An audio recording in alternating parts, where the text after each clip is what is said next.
วันที่ 6 มกราคม ปี 1907 ทีมสำรวจได้ค้นพบทางเข้าหลุมฝังศพ KV55 ในหุบเขากษัตริย์แหล่งโบราณคดีชื่อดังในอียิปต์ที่นี่ถูกสร้างขึ้นมาอย่างสมถะด้วยห้องเพียงห้องเดียวไม่มีการตกแต่งภายในโบราณวัตถุที่หลงเหลืออยู่ก็เสียหายอย่างหนักมาตั้งแต่สมัยโบราณในขณะที่โลงศพด้านในก็ถูกเฉือนทำลายทำให้นักอียิปต์วิทยาต้องสืบหาตัวตนของร่างมัมมี่ที่บรรจุอยู่ภายในมาเกือบ120 ปีรวมถึงค้นหาสาเหตุที่ทำให้เขาหรือเธอผู้นี้ถูกปฏิบัติอย่างดูถูกดูหมิ่นจนเกิดเป็น4ทฤษฎีว่าด้วยปริศนามัมมี่แห่งสุสาน KV55 ที่เรารวบรวมมานำเสนอกันครับ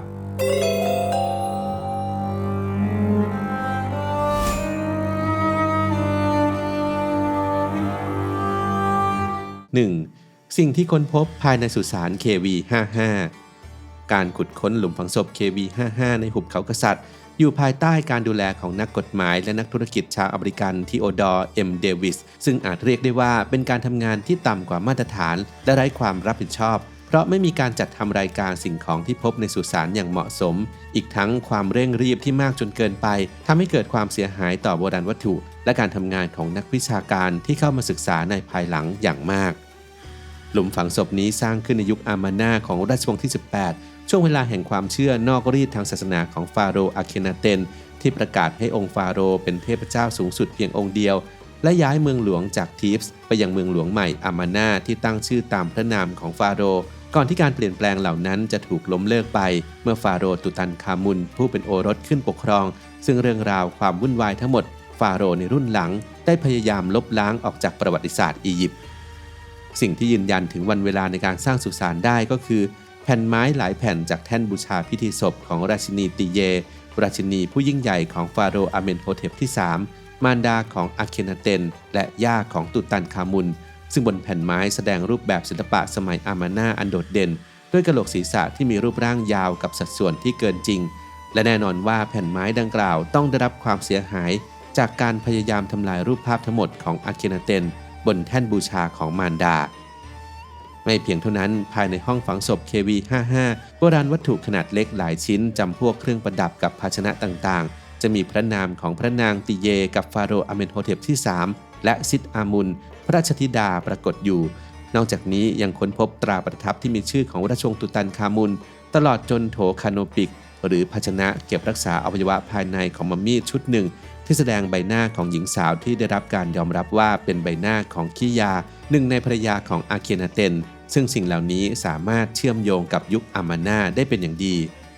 แน่นอนว่าการค้นพบที่สำคัญที่สุดคือโลงศพที่บริเวณใบหน้าทองคำบนโลงศพถูกทำลายรวมถึงคาร์ทูชหรือสัญลักษณ์ที่แสดงพระนามราชวงศ์ก็ถูกขูดออกเช่นกันเมื่อเปิดฝาโลงออกก็จะพบกับร่างมัมมี่พร้อมกับสัญลักษณ์พิธีศพแบบดั้งเดิมรูปนกแร้งเพียงอย่างเดียวและไม่มีสัญญาณอื่นใดที่บ่งบอกว่าเจ้าของร่างมัมมี่นี้คือใครน่าเสียดายที่วิธีการดำเนินงานของทีมขุดค้นยิ่งทำให้มัมมี่ได้รับความเสียหายอย่างไม่สามารถแก้ไขได้ประกอบกับการจัดการอย่างหยาบๆและการเก็บรักษาอย่างไม่รอบคอบทำให้ทุกอย่างพังเสียหายไปหมดเหลือเพียงโครงกระดูกซึ่งชิ้นส่วนที่หลงเหลืออยู่นี้คือสิ่งที่นักวิชาการรุ่นหลังนำมาใช้ในการพยายามไขปริศนาตัวตนของมัมมี่ใน KV55 ทฤษฎีที่ 1 KV55 คือสุสานของราชินีติเยนักวิชาการสันนิษฐานว่าผู้ที่มีความเป็นไปได้ที่จะเป็นเจ้าของร่างมัมมี่และเจ้าของสุสานแห่งนี้คือราชินีติเยเนื่องจากพบเจอชื่อของพระนางตามจารึกอยู่บนสิ่งของในห้องฝังศพหลายจุดและพบแท่นบูชาพิธีศพสีทองของพระนางในสุสานก็เหมือนเป็นการยืนยันว่าร่างของติเยเคยอยู่ในสุสาน KV55 และหลังจากตรวจสอบร่างมัมมี่ทีมขุดค้นก็สรุปทันทีว่ามัมมี่เป็นเพศหญิงจากนั้นได้เผยแพร่การค้นพบในหนังสือ Tomb of Queen Tiye ในปี 1918 และถือว่าเรื่องราวของมัมมี่ใน KV55 นี้ได้รับการไขกระจ่างแล้วแต่ความเป็นจริงไม่ได้เป็นเช่นนั้นเพราะก่อนหน้านั้นได้มีการค้นพบสุสาน KV35 ในหุบเขากษัตริย์ภายในที่เก็บรักษามัมมี่ราชวงศ์มากกว่า10ร่างหนึ่งในนั้นได้รับการตั้งชื่อว่าสตรีอาวุโสแห่ง KV35 หรือ KV35 Elder Lady และเนื่องจากมีร่างมัมมี่ของอาเมนโฮเทปที่ 3 อยู่ใน KV35 นี้ด้วยจึงมีการสันนิษฐานว่าแท้จริงแล้วมัมมี่สตรีอาวุโสอาจจะเป็นของราชินีติเย การระบุตัวตนดังกล่าวได้รับการสนับสนุนจากการค้นพบหลุมฝังศพของหลานชายอย่างตุตันคาเมนในปี 1922 ที่มีการพบปลอยผมที่ระบุว่ามาจากติเยซึ่งการศึกษาทางวิทยาศาสตร์สรุปว่าเส้นผมจากทั้งสองแห่งมีลักษณะที่ตรงกันทุกประการและต่อมาได้มีการศึกษา DNA เพิ่มเติมในปี 2010 พบว่าข้อมูลทางพันธุกรรมของสตรีอาวุโสมีความเชื่อมโยงกับราชินีติเยฉะนั้นพระนางจึงไม่ใช่มัมมี่ที่นอนอยู่ใน KV55 ถึงกระนั้นก็ยังเหลือปริศนาอยู่ว่าแท่นบูชาของพิธีศพของติเยมาอยู่ในห้องฝังศพ KV55 ได้อย่างไรมีการสันนิษฐานว่าเมื่อพระนางเสียชีวิตลงในรัชสมัยของลูกชายราชินีติเยอาจถูกนำไปฝังใน KV55 ร่วมกับมัมมี่ปริศนาช่วงหนึ่งก่อนจะถูกเคลื่อนย้ายออกไปหลังจากอามาน่าเมืองหลวงใหม่ถูกทิ้งร้างจากนั้นร่างมัมมี่ก็ถูกย้ายอีกครั้งเมื่อสุสาน KV55 ถูกเปิดโดยบังเอิญโดยรัชสมัยของฟาโรห์รามเสสที่ 9 และน่าจะถูกย้ายอีกครั้งไปยัง KV35 ซึ่งเป็นสถานที่ที่ค้นพบในปัจจุบัน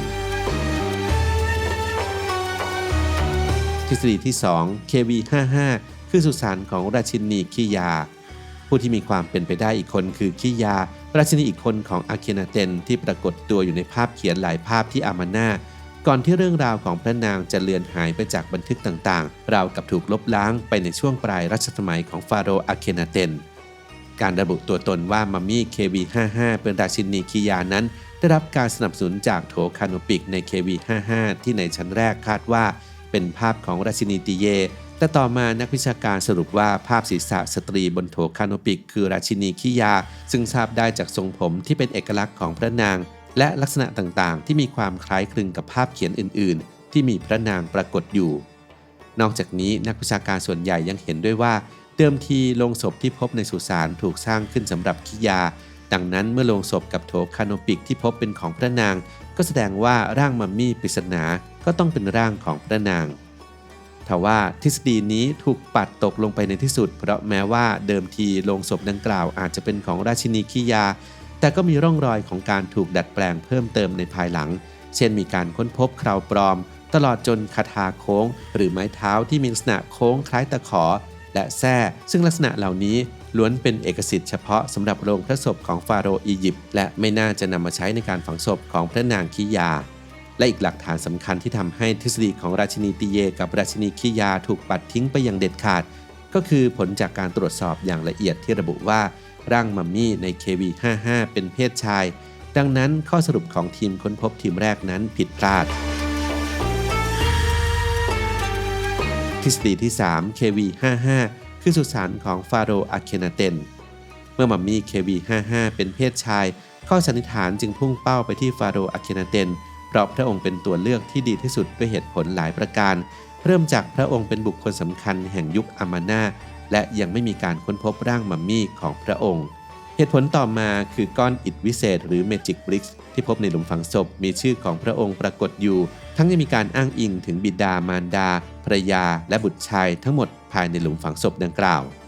หากห้องฝังศพ KV55 เป็นของฟาโรห์อาเคนาเตนจริงก็สามารถอธิบายถึงสาเหตุที่สุสานถูกทำลายได้เช่นกันเพราะพระองค์ถูกตราหน้าว่าเป็นฟาโรห์นอกรีดแห่งอียิปต์เมื่อสิ้นพระชนจึงถูกดูหมิ่นดูแคลนมากมายและฟาโรห์ในรัชสมัยต่อมาก็พยายามลบร่องรอยทั้งหมดเกี่ยวกับพระองค์ซึ่งอาจรวมถึงการทำลายล้างสถานที่ฝังศพรูปวาดคาทูสพระนามบนโลงศพรูปสลักบนแท่นบูชาของมารดาผู้ให้กำเนิดและแม้แต่การทำลายใบหน้าสีทองบนโลงศพทั้งหมดนั้นล้วนสอดคล้องกันกับการปฏิบัติที่อาเคนาเตนได้รับในทุกที่ที่พบรูปสลักของพระองค์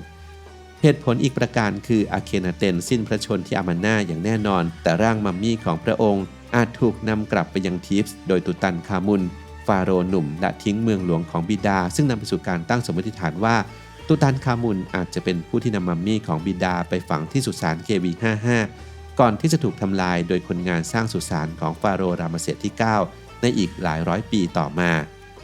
แม้จะมีความสอดคล้องกันมากมายแต่ก็ยังมีข้อสงสัยที่ว่าหากร่างนั้นเป็นของอาเคนาเตนจริงแล้วเหตุใดพระองค์จึงอยู่ในโลงศพที่ออกแบบมาสำหรับราชินีคิยาเป็นไปได้ว่าเดิมทีอาเคนาเตนถูกฝังในโลงศพอื่นแต่ถูกย้ายมาวางในโลงศพของคิยาในตอนที่ต้องขนย้ายออกจากเมืองอามาน่า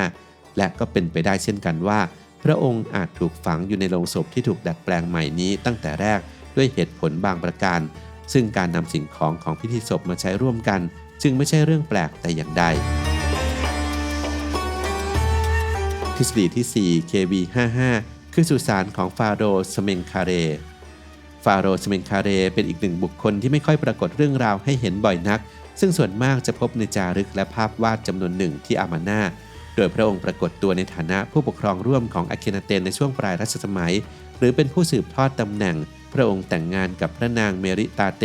ธิดาคนโตของอาเคนาเตนกับราชินีเนเฟอร์ติติรัชสมัยของสเมงคาเรกินระยะเวลาสั้นๆเพียงปีเศษเท่านั้นจึงไม่แปลกที่หลุมฝังศพกับร่างมัมมี่ของพระองค์ไม่ค่อยเป็นที่รู้จักด้วยเหตุนี้สเมงคาเร